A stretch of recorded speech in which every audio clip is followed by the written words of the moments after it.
Guys, so today in this specific video I'm going to cover the cell membrane briefly. So once talking about the cell membrane, we need to know about the two layers and what the cell membrane is made up of. So firstly, we need to know that the cell membrane is actually made up of phospholipids, and the normal cell membrane which surrounds an animal cell or a plant cell is actually a bilayer of these phospholipid molecules. So the cell membrane is also known as the phospholipid bilayer. Why is it called bilayer? Because it has two layers of phospholipids. Now let's understand what do we understand when we say phospholipids. Okay, so phospholipids, over here we can break this down into two sections.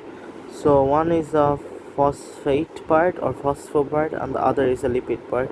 This phospho stands for a phosphate group, and this lipid are the general structure of lipids or triglycerides, which we have covered in biological molecule.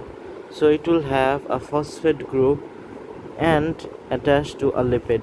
So in the lipid structure, we usually know lipid is made up of one glycerol plus 3 fatty acid. However, in this phosphate, this one of these fatty acids is actually replaced by one phosphate group. Okay, so in phospholipid there are two fatty acids and one phosphate group. This phosphate group actually forms the head of the phospholipid molecule. So it forms the head of phospholipid. Okay, so this phosphate group forms the head of the phospholipid molecule, and since this is the phosphate group, this is actually charged. Okay, so due to this charge of the phosphate group, due to this negative charge, so it has a negative charge. So due to this negative charge, this makes this molecule polar. Okay, so polar means that it can attract water and form bonds by hydrogen bonding. Okay, this is because we know from the properties of water has delta negative and delta positive charges, so these can actually form hydrogen bonding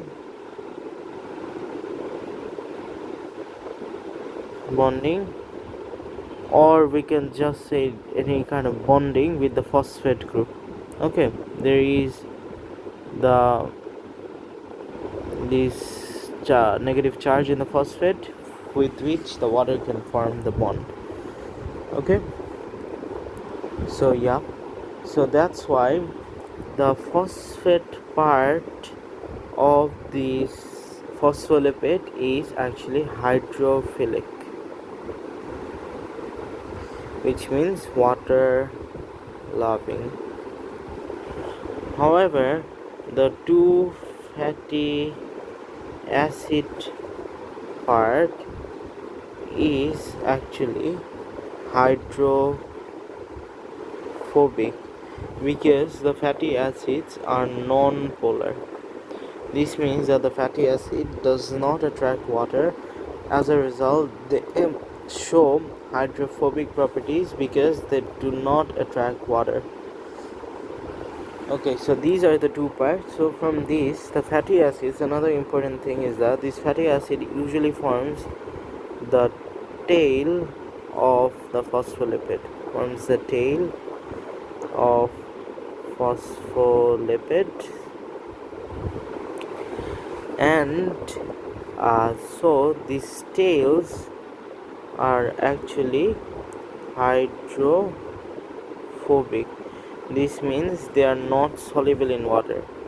Okay, so now if we look at the composition of how the phospholipids are arranged within the cell membrane, we are going to see structures like this. Okay, so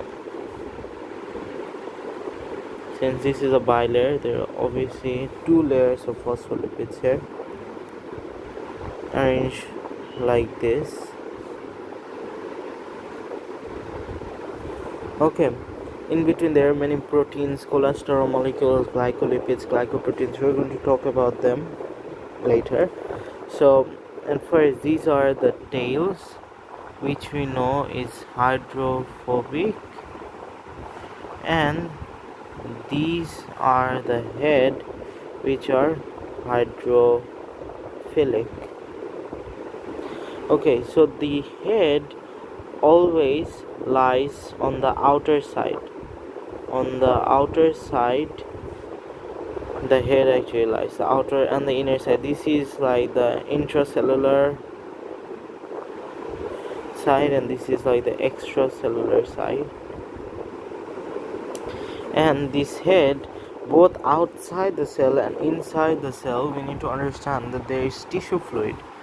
Okay, so outside the cell there is tissue fluid, and inside the cell there is cytoplasm. So both this tissue fluid as well as the cytoplasm consist of water. So to keep the phospholipid exposed to water, since these parts are always exposed to water, the head always needs to lie on these sides of the membrane, so that the cytoplasm, which is soluble in water, can exist here, so that these are not hydrophobic, and also the tissue fluid, which consists of water, can actually stay there because these are hydrophilic. This means that they are able to be soluble in water. Okay, so that's an important thing. Now, another important thing which you need to understand is that we need to talk about the fluidity of the membranes. Fluidity of membrane. So there are many MCQ questions, many questions which actually pop up in the test of mainly the 9700 Cambridge syllabus, about which questions about the fluidity of the membrane based on the fatty acid tails.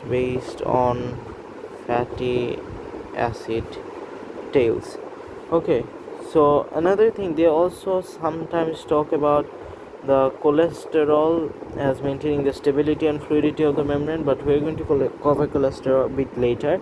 At first, since we already talked about fatty acid tails, so let's see how they affect the fluidity. So we need to understand there are two types of fatty acids. The two types, there are saturated fatty acids and there are unsaturated fatty acids. So saturated means no double bonds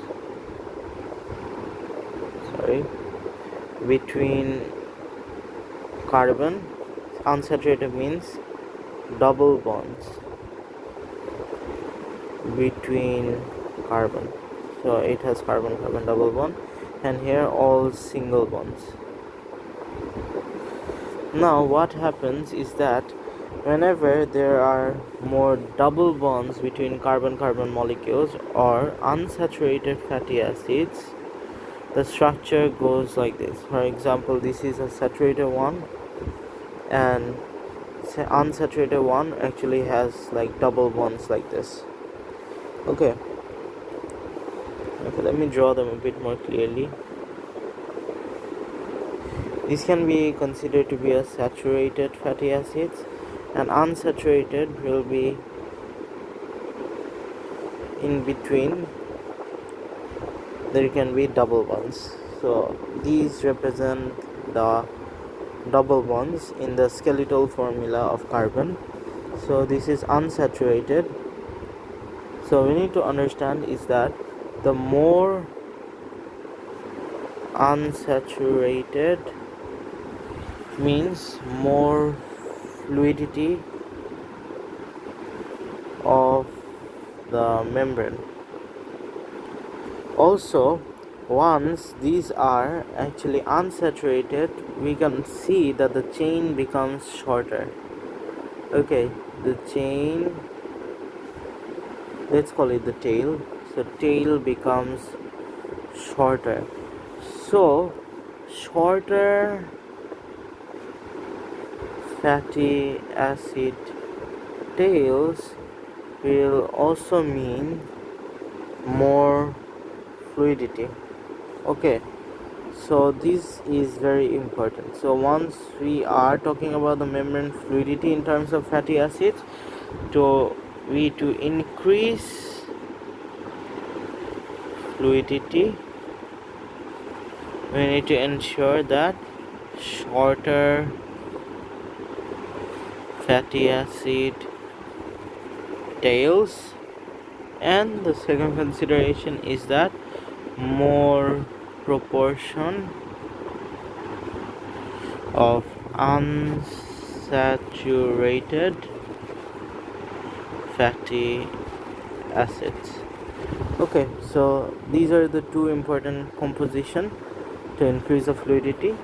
And another way of increasing the fluidity is by means of cholesterol molecules on the cell surface membrane,